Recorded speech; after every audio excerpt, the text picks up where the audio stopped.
दिल्ली दंगों का सबसे चर्चित केस, 6 साल बाद फैसला। आईबी अधिकारी अंकित शर्मा हत्या केस, ताहिर हुसैन को उम्र कैद की सजा। तो क्या है ये केस, जानते हैं इसके बारे में विस्तार से। वीडियो में लास्ट तक बने रहिएगा। सबसे पहले हम देखते हैं आईबी अधिकारी यानी कि इंटेलिजेंस ब्यूरो के अधिकारी अंकित शर्मा की हत्या केस का जो मामला था, उसमें ताहिर हुसैन को जो है वो उम्र कैद हुई है। तो सबसे पहले हम देखेंगे ये सज़ा जो है वो किसे हुई है, मतलब इसको थोड़ा थोड़ा डेप्थ में बाद में देखेंगे। पहले इसके जो मेन पॉइंट्स हैं उस पर हम बात कर लेते हैं कि सज़ा जो है वो किससे हुई है। तो पूर्व आम आदमी पार्टी के पार्षद हैं ताहिर हुसैन, उनके साथ 4 अन्य लोग हैं, उनको जो है वो सज़ा हुई है। अब सज़ा जो है वो कौन सी रही है, तो उम्र कैद की सज़ा हुई है। दिल्ली कोर्ट का जो है वो फैसला सुनाया गया है। किसका मर्डर हुआ था, यानी किस केस में जो है वो ये सज़ा दी गई, तो आईबी अधिकारी अंकित शर्मा की हत्या मामला केस में जो है वो ये सज़ा सुनाई गई है। घटना की अगर हम बात करें तो फरवरी 2020 की है, ये दिल्ली दंगों से जुड़ा ये मामला है। समय की अगर हम बात करें तो 31 जुलाई 2026 को जो है इस पर अब फैसला आया है। तो अब हम इसको जो है विस्तार से जानते हैं। सबसे पहले हम देखेंगे केस का टाइमलाइन, यानी कि जो है वो किस टाइम पर क्या हुआ था। तो फरवरी 2020 में दिल्ली में जो है वो दंगे हुए थे, तो उसकी वजह से ये सारा मामला जो है वो सामने आया था। अगर हम बात करें इन मतलब दंगों की कि दंगे जो हैं वो क्यों हुए थे, तो सबसे पहले हम देखेंगे यहाँ पर 2020 में जब दिल्ली में मतलब काफ़ी ज़्यादा एक ऐसा मामला जो है वो हमने देखा था। यहाँ पर दिल्ली में 2020 में जो दंगे हुए थे, तो उसकी पृष्ठभूमि सबसे पहले जो है वो हम देख लेते हैं। तो सबसे पहले इसमें हम देखेंगे कि ये फरवरी में जो है वो शुरू हुआ था, यानी कि 23 फरवरी को रविवार को जो है वो इसमें चिंगारी दी गई थी। इसकी मतलब जगह क्या रही थी, तो जगह जो है वो जाफराबाद थी। मेट्रो स्टेशन पर सीएए के विरोधी के लिए महिलाएं जो है वो सड़क पर जाम कर दिया गया था। घटना हुई थी। बीजेपी नेता कपिल शर्मा ने जो है वो पुलिस को 3 दिन का अल्टीमेट यहाँ पर दिया था। इसके अलावा अगर हम यहाँ पर देखेंगे तो सड़क खाली कराओ का भी जो है वो मतलब एक नारा या फिर एक अल्टीमेट जो है वो पुलिस को दिया गया था बीजेपी नेता कपिल मिश्रा के द्वारा। परिणाम की अगर हम बात करें तो शाम को दोनों गुटों में जो है वो पत्थरबाजी यहाँ पर शुरू हो गई थी शाम तक। उसके बाद 24 फरवरी 2020 को जो है वो सोमवार को हिंसा यहाँ पर फैली थी। इसमें सुबह को यूएस राष्ट्रपति डोनाल्ड ट्रंप ने जो है वो उस टाइम पे दिल्ली में ही थे। विरोध जो है वो काफ़ी तेज़ हो गया था। जगह की अगर हम बात करें यहाँ पर तो मौजपुर में, चांदबाग में, भजनपुर में और करावाल नगर में जो है वो ये मतलब विरोध प्रदर्शन लगातार चल रहे थे। गाड़ियाँ, दुकानें, घर जलाए गए थे। गोलीबारी जो है वो यहाँ पर शुरू हो गई थी। पहली मौत जो हुई थी इस हमले में, यानी इस हिंसा में, वो 24 फरवरी 2020 को हुई थी। डीसीपी अंकित शर्मा नहीं बल्कि हेड कांस्टेबल थे रतन लाल, वो यहाँ पर शहीद हुए थे। इसके अलावा अगर हम बात करें तो पुलिस के द्वारा यहाँ पर धारा 144 लागू कर दी गई थी। उसके बाद 25 फरवरी 2020 को जो है वो मंगलवार को सबसे मतलब जो खूनी दिन इसको हम कह सकते हैं वो रहा था।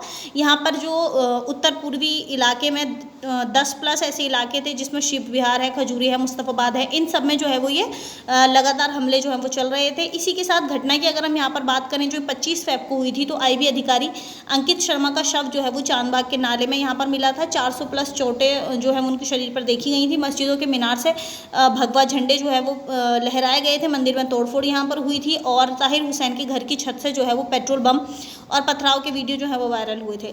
तो ये सब जो है वो मतलब इस घटना की पृष्ठभूमि के तौर पर हम इसको जान रहे हैं। एनएसए जो अजीत डोभाल हैं उनके द्वारा जो है प्रभावित इलाकों का दौरा भी यहाँ पर किया गया था। शांति की अपील की गई थी। मृतक जो थे वो इस दिन सबसे ज़्यादा 23 लोग जो हैं वो यहाँ पर मिले थे, जिसमें कुछ लोग जो हैं वो मतलब हम कह सकते हैं कि वो स्थानीय लोग भी थे। इसके अलावा 26 फरवरी 2020 को जो है वो बुधवार को यहाँ पर कर्फ्यू लगा दिया गया था। प्लस सेना भी जो है वो यहाँ पर सेना की तैनाती जो है वो कर दी गई थी। उत्तर पूर्वी दिल्ली में कर्फ्यू और पैरामिलिट्री प्लस सेना तैनात कर दी गई थी। स्थिति की अगर हम बात करें तो हिंसा यहाँ पर धीमी पड़ गई थी, पर लूटपाट जो है वो जारी थी और कुल 3 दिन में 53 मौतें जो है वो यहाँ पर हो गई थी। 200+ लोग यहाँ पर घायल हुए थे। तो अगर हम इस घटना के मतलब दिल्ली दंगों के कारण की बात करें तो सीएए और एनआरसी के जो विरोध में ये प्रदर्शन शुरू हुआ था और हिंसा में इसको जो है वो बदल दिया गया था। इसके अलावा अगर हम स्थान की बात करें तो उत्तर पूर्व में चांदबाग, खजूरी खास जो है वो स्थान थे। 25 फेब को आईबी अधिकारी अंकित शर्मा के शव नाले में मिला था और ताहिर हुसैन के घर की छत से जो है वो दंगाइयों ने पथराव किया था। इसके साथ हमले भी जो है वो किए गए थे। अब हम दंगों के मुख्य कारणों की अगर हम यहाँ पर बात करें कि ऐसा जो है वो क्या मुख्य कारण, तो इसमें 2 प्रकार के कारण निकल कर आते हैं। एक है तत्काल कारण और एक है गहरे कारण। अगर हम कुछ तत्कालिक कारणों की बात करें तो सीएए, एनआरसी, नागरिकता कानून को लेकर जो है वो यहाँ पर ध्रुवीकरण हुआ था। इसके बाद भड़काऊ भाषण भी जो है वो दिए गए थे, जिसमें दोनों तरफ के नेताओं के बयान जो हैं वो यहाँ पर शामिल हैं। ट्रिगर किया गया था कपिल मिश्रा का अल्टीमेट प्लस जाफराबाद जाम, ये जो है वो कुछ इसके तत्कालिक कारण थे इस मतलब मामले के। इसके अलावा हम गहरे कारणों की अगर हम बात करें यहाँ पर, तो सांप्रदायिक ध्रुवीकरण, यानी कि समाज में हम वर्सेस वो की भावना जो है वो काफ़ी हम कह सकते हैं कि एक तरीके से उग्रवाद पे थी। और फेक न्यूज़ प्लस व्हाट्सएप की जो अफवाहें थी उससे भी भीड़ जो है वो उग्र हो गई थी। आर्थिक असमानता भी हमें यहाँ पर देखने को मिली थी इन दंगों में, जिसकी वजह से गरीब इलाकों में जो है वो तनाव ज़्यादा देखने को मिला था। पुलिस इंटेलिजेंस जो है वो यहाँ पर फेलियर देखने को मिला था, यानी कि पहले से इनपुट होने के बाद भी जो है वो तैयारी यहाँ पर कम देखी गई थी। तो ये जो है वो इसके कुछ हम कह सकते हैं कि कारण हमने यहाँ पर देखे थे। इसके अलावा अगर हम यहाँ पर देखते हैं तो यहाँ पर जो है वो कानूनी प्रतिक्रिया भी की गई थी इन सारे मामलों में। अगर हम कानूनी प्रतिक्रिया की यहाँ पर बात करते हैं तो यहाँ पर जो है वो FIR प्लस जांच की जो है वो मांग की गई थी।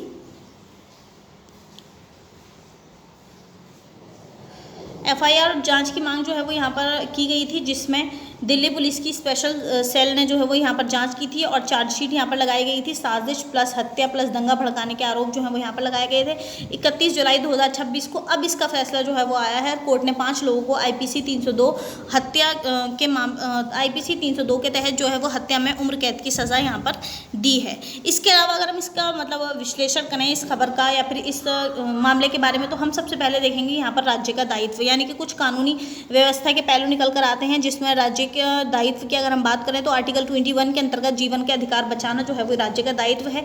दंगा नियंत्रण करना की अगर हम बात करें तो खुफिया तंत्र यानी कि इंटेलिजेंस ब्यूरो। इसके अलावा जो है वो पुलिस की समय पर कार्रवाई क्यों नहीं हुई थी, ये सवाल जो है वो अब तक बना हुआ है और सज़ा का संदेश जो है वो यहाँ पर दे दिया गया है, यानी कि जो सरकारी अधिकारी की हत्या हुई थी और जो इसके साथ ही ये मामला जो है वो राज्य पर लगा हुआ है। न्याय में देरी हुई है, यानी कि 6 साल के इंतज़ार के बाद अब फैसला हुआ है। फास्ट ट्रैक कोर्ट की जो है वो यहाँ पर ज़रूरत जा रही है। इसके बाद यहाँ पर देखें कुछ सामाजिक पहलू निकल कर आए हैं, जिसमें सबसे पहला पहलू है सांप्रदायिक तनाव, यानी कि हमारे समाज में जो है वो सांप्रदायिक तनाव हमें देखने को मिला था, जिसमें CAA NRC विरोध हुआ था, हिंसा हुई थी और इसी के साथ यहाँ पर जो है वो मतलब हमें समाज में जो दरार है वो हमें देखने को मिली थी। इसके बाद अगर हम यहाँ पर नेताओं की भूमिका की बात करते हैं तो यहाँ पर राजनीतिक नेताओं पर आरोप लगाए गए थे कि उन्होंने जो है वो भड़काऊ भाषण उनके द्वारा दिए गए हैं और मीडिया और फेक न्यूज़ भी जो है वो इसमें एक मतलब दंगों के दौरान अफवाहों का रोल इसके द्वारा जो है वो अदा किया गया था। लेकिन इन सब में जो पीड़ित परिवार हैं, अंकित शर्मा के परिवार को जो है वो यहाँ पर अब न्याय 6 साल के बाद में जो है वो मिला है। इसके बाद हम यहाँ पर कुछ इसके राजनीतिक पहलू देखेंगे, जिसमें हम सबसे पहले बात करेंगे जनप्रतिनिधित्व की जिम्मेदारी, यानी कि जो पब्लिक के रिप्रेजेंटेटिव हैं उनकी जिम्मेदारी जो है वो यहाँ पर रही है। पार्षद पर हत्या का आरोप जो है वो लगा था। दल की छवि की अगर हम बात करें तो आम आदमी पार्टी के पूर्व पार्षद ये रह चुके हैं और राजनीतिक और अपराध का गठजोड़ भी जो है वो हमें यहाँ देखने को मिला था। इसके अलावा संघवाद पर भी जो है वो यहाँ पर हमें पॉइंट देखने को मिला है, जिसमें केंद्र वर्सेस राज्य सरकार। दिल्ली में कानून व्यवस्था केंद्र के पास है और यहाँ पर केंद्र और राज्य सरकार दोनों ही जो है वो इसके संघवाद हमें यहाँ पर देखने को मिला है। UPSC पर्सपेक्टिव से अगर हम इसको देखते हैं तो सबसे पहला पॉइंट निकल कर आता है GS 1 से ये रिलेट करेगा इंडियन सोसाइटी प्लस कम्युनलिज्म, यानी कि सांप्रदायिक हिंसा के कारण की अगर हम बात करें तो यहाँ पर जो मुख्य कारण बताए जा रहे हैं वो है अफवाह फैलाना, चाहे वो झूठी अफवाह हो या फिर मतलब इंटरनेट के जरिए बहुत तेज़ी से फैलाए जाने वाले बयान हो, राजनीतिकरण है, आर्थिक असमानता है। और इसके अलावा यहाँ पर जो है वो एक सवाल ये बना हुआ है कि समाज में सहिष्णुता कैसे बढ़ाएं। ये सवाल जो है वो अभी भी ऐसा ही है। इसके अलावा GS 2 से हम रिलेट करेंगे, ये पॉलिटी और गवर्नेंस से रिलेट करता है, जिसमें IPC 302 के तहत जो मतलब हत्या की सज़ा यहाँ पर दी गई है, उम्र कैद और फांसी, ये जो है वो मेन पॉइंट है। इसको याद करने की ज़रूरत है कि मतलब इस मामले में जो है वो किस धारा के तहत सज़ा दी गई है, तो IPC 302 के तहत जो है वो यहाँ पर सज़ा दी गई है। दिल्ली पुलिस का अगर हम इसमें यहाँ पर रोल देखते हैं तो गृह मंत्रालय के अधीन है दिल्ली पुलिस। इसके अलावा जवाबदेही का मुद्दा भी जो है वो यहाँ पर उठा हुआ है। न्यायपालिका की अगर हम यहाँ पर बात करते हैं तो न्याय से देरी मतलब यानी कि अन्याय ही वो माना जाता है। अगर न्याय में देरी है तो मतलब वो अन्याय के बराबर ही इसको माना जाता है। इसके अलावा GS 3 से रिलेट करता है इंटरनल सिक्योरिटी से, यानी कि आंतरिक जो सुरक्षा है उससे यहाँ पर रिलेट करेगा। सबसे पहला जो पॉइंट निकल कर आ रहा है वो है अर्बन अनरेस्ट, यानी कि शहरों में दंगे हमें देखने को मिले हैं, नई सुरक्षा चुनौती यहाँ पर देखने को मिली है। इसके अलावा इंटेलिजेंस फेलियर, यानी कि जितना अभी हमने देखा पुलिस को पहले से ही मतलब सुरक्षा तंत्र होने के बावजूद भी IB अधिकारी की हत्या मतलब खुफिया यहाँ पर चूक इसको समझा जा रहा था। समाधान की अगर हम यहाँ पर बात करते हैं तो कम्युनिटी पॉलिसिंग, इसके साथ ही अर्ली वार्निंग सिस्टम भी जो है इसका समाधान बताया जा रहा है। अगर हम GS 4 की यहाँ पर बात करते हैं तो कर्तव्य, यानी कि जनप्रतिनिधित्व का कर्तव्य है, यानी जिनको जनता ने चुनकर अपना रिप्रेजेंटेटिव उनको सौंपा है, तो उनका जो है वो कर्तव्य है कि वो जनता की रक्षा करें, ना कि हिंसा। इसके अलावा नैतिकता की अगर हम यहाँ पर बात करते हैं तो सत्ता का दुरुपयोग सबसे बड़ा अधर्म जो है वो इसको बताया जा रहा है। आदर्श की यानी कि मॉडल की अगर हम बात करें तो सेवा परमो धर्म यहाँ पे जो है वो इसका एज अ मॉडल इसको यूज़ किया जा सकता है, या फिर इसको जो है वो हम कह सकते हैं कि एक तरीके से एक मतलब कोड वर्ड या फिर कोड सेंटेंस के तौर पर इसी पर जो है वो हमारे प्रतिनिधित्व हैं उनको इस पर काम करना चाहिए। आगे की राह और निष्कर्ष की अगर हम इसमें बात करते हैं तो तुरंत जो है वो कदम उठाए जाएं, यानी कि दंगा प्रभावित इलाकों से में पुनर्वास, इसके साथ मुआवजा जो है वो होने चाहिए। दीर्घकालिक अगर हम कारणों की यहाँ पर बात करते हैं, यानी कि जो लंबे समय तक असर करने वाले जो कुछ पॉइंट हैं वो है सबसे पहला पॉइंट शिक्षा, यानी कि सांप्रदायिक सौहार्द के लिए पाठ्यक्रम होना चाहिए। इसी के साथ कानून की अगर हम बात करें तो हेट स्पीच पर कड़ी कार्रवाई जो है वो होनी चाहिए, इसके लिए कानून होना चाहिए। और पुलिस सुधार की अगर हम यहाँ पर बात करें तो यहाँ पर हम देखेंगे कि यानी कि मॉडर्न इक्विपमेंट पर जो है वो कानून होने चाहिए। इसी के साथ ट्रेनिंग में भी जो है वो पुलिस की सुधार होना चाहिए। यहाँ पर संदेश जो है वो दिया गया है कि कानून सबके लिए बराबर है, पद दल कोई मायने यहाँ पर नहीं रखता है। न्याय हुआ, पर सवाल अभी भी बाकी के दोबारा ऐसा ना हो। क्या ये जो है वो इसकी अब जिम्मेदारी ली जा सकती है? क्या अब जो है वो हमारे प्रतिनिधित्व इन सब पर जो है वो मतलब काम कर सकते हैं? तो आपके लिए सवाल है, IB अधिकारी की हत्या दिल्ली दंगों में 6 साल बाद न्याय, तो क्या इसको जो है वो न्याय माना जाएगा या फिर न्याय में देरी जो है वो इसको हम कह सकते हैं? इसके अलावा अगर हम यहाँ पर देखें तो इसके कुछ समाधान भी जो है वो दिए गए हैं, जिसमें कम्युनिटी पुलिसिंग है, अर्ली वार्निंग सिस्टम है, फास्ट ट्रैक कोर्ट है, और नेताओं के कर्तव्य सेवा ना कि भड़काना, मतलब नेता को कर्तव्य जो है वो सेवा होना चाहिए ना कि भड़काना। यहाँ पर मीडिया की जिम्मेदारी भी है कि मतलब TRP के लिए जहर ना फैलाएं, बल्कि जो जेन्युइन खबर है उसी को जो है वो लोगों तक पहुँचाया जाना चाहिए। दंगे 3 दिन के रहे और जख्म जो है वो 6 साल तक मिले हैं, राजधानी में दोबारा ऐसा ना हो, इस सब की जो है वो हम ऐसी प्रतिक्रिया कर सकते हैं। मिलते हैं नेक्स्ट वीडियो में, तब तक के लिए बाय, थैंक यू।